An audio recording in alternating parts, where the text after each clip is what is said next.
रंगोली भौजी जिंदाबाद जिंदाबाद जिंदाबाद। चोली छाप जिंदाबाद जिंदाबाद जिंदाबाद। हमारा मुखिया कैसा हो रंगोली भौजी जैसा हो। अरे बेटा, अरे तेरा ही कन्या उठा है क्या? हाँ चचा, बड़ी अपने पुतहु उठला छौ चोली छाप से देबो न वोट।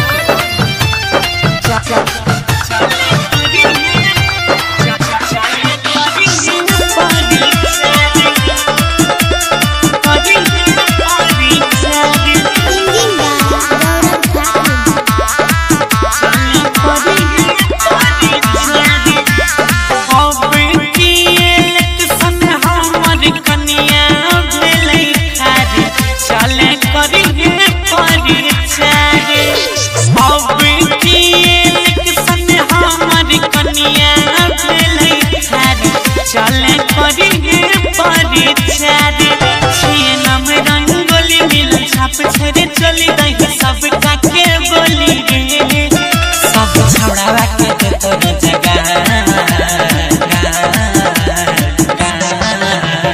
अब की इलेक्शन हमर कनिया भेलै खारी, चले करिए परिचारी।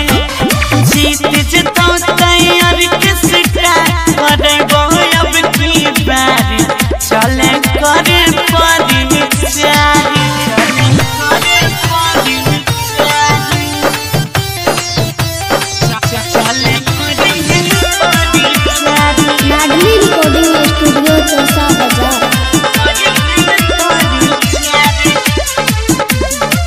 अब की करिए सपोर्ट, सब मिली दी है वोट की चाची की दादी सबके बताई है। अपन प्यारे दुलारे भाई रे दी है बारी की भारी, बहुमत से जीतई है। पीछा हटी है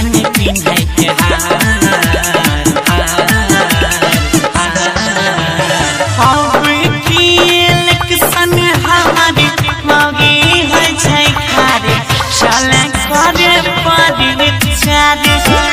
अब की इलेक्शन हमारी कनिया है छै खारे, चले करे परिचारी।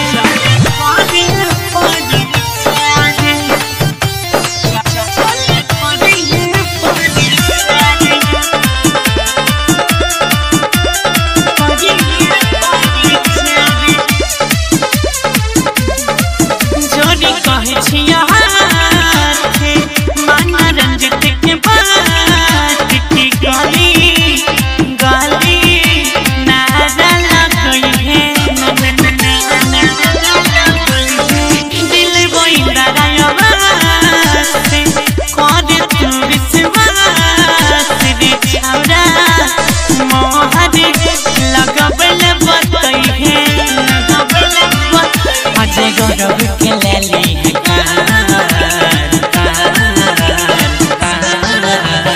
अब की इलेक्शन हमारी कनिया भेलै खारे, करे चले परिचारी। जीत जतौ तैयार के सिटा करबो अब की बारी, करे चले परिचारी। लाडली रिकॉर्डिंग स्टूडियो चौसा बाजार।